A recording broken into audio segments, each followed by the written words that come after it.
Hi everyone, and welcome back to Seattle Learning Academy's American English Pronunciation Podcast. My name is Mandy, and this is our 86th podcast and our 13th video podcast.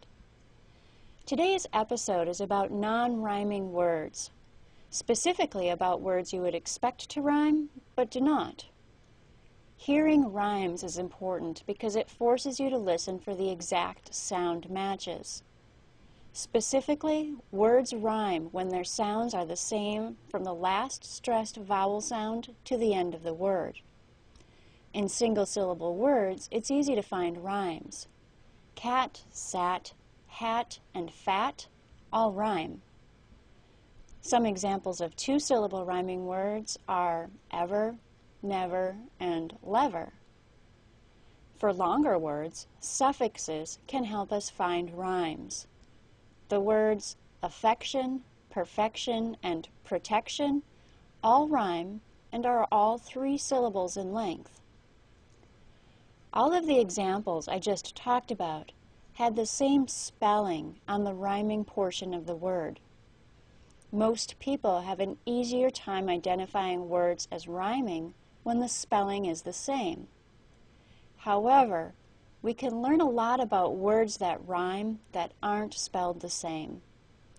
The words cactus and practice rhyme, even though practice ends in T-I-C-E and cactus ends in T-U-S. The words herd, word, and bird all rhyme, even though their vowels are all spelled different. We can turn this around and say, not only can rhyming words be spelled differently, but non-rhyming words can be spelled the same.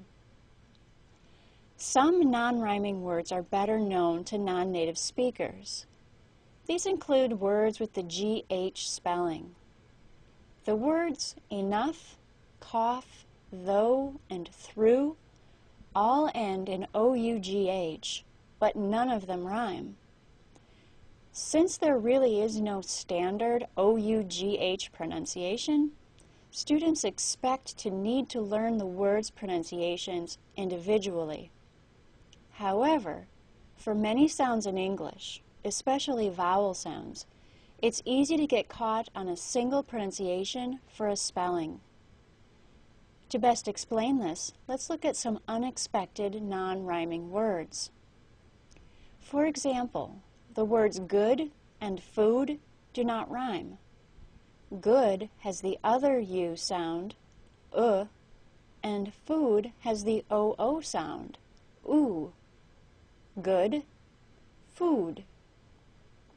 Most, M-O-S-T, and cost, C-O-S-T, don't rhyme. The letter O in most is a long O sound, O, and the letter O in cost is an AW sound, aw.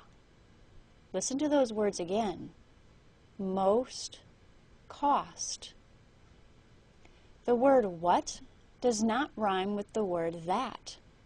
What, W-H-A-T, rhymes with cut, C-U-T, and the word cut doesn't rhyme with put, P-U-T.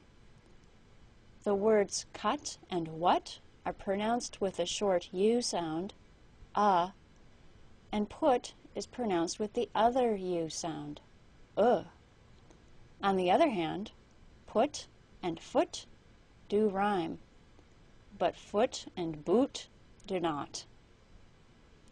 The word stove, S-T-O-V-E, move, M-O-V-E, and love, L-O-V-E, don't rhyme, even though they are all spelled O-V-E. According to the most common spelling pronunciation pattern, O-V-E should be pronounced ove, and all the words should rhyme with stove, but they don't. Listen to the words again. Stove, move, love.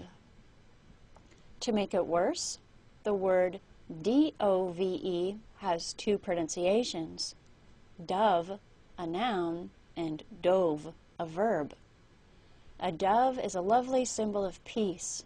Dove rhymes with love. Dove is the simple past of the verb to dive, and dove rhymes with stove.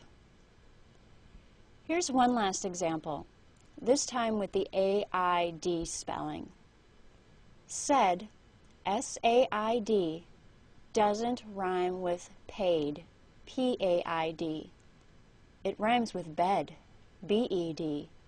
Said, bed. And plaid, P-L-A-I-D, doesn't rhyme with paid either. It rhymes with sad.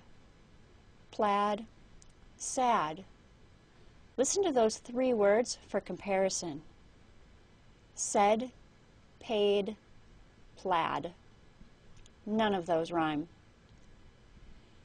These unexpected spellings are why the new, updated, and free sound lessons on Pronuncian include all the common spelling patterns as well as non-phonetic words.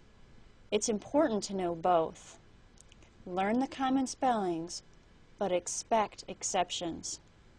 Learn to identify the sounds, then learn to trust your ear. When you know you can identify sounds, then you can gain confidence in your own speech. I'll link to the sounds mentioned in this show in the transcripts. You can find free transcripts by visiting pronuncian.com/podcast. I'll also link to a quiz to help you check yourself regarding rhyming and non-rhyming words. You need to have a Pronuncian subscription to access the Pronuncian quizzes, and it costs as little as $15 a month with a 6-month subscription. Also, don't forget, you can be notified when we add new content to Pronuncian by following us on Twitter. Our username is just Pronuncian. That's all for today. Thanks for listening, everyone. This has been a Seattle Learning Academy digital publication. Seattle Learning Academy is where the world comes to learn. Bye-bye.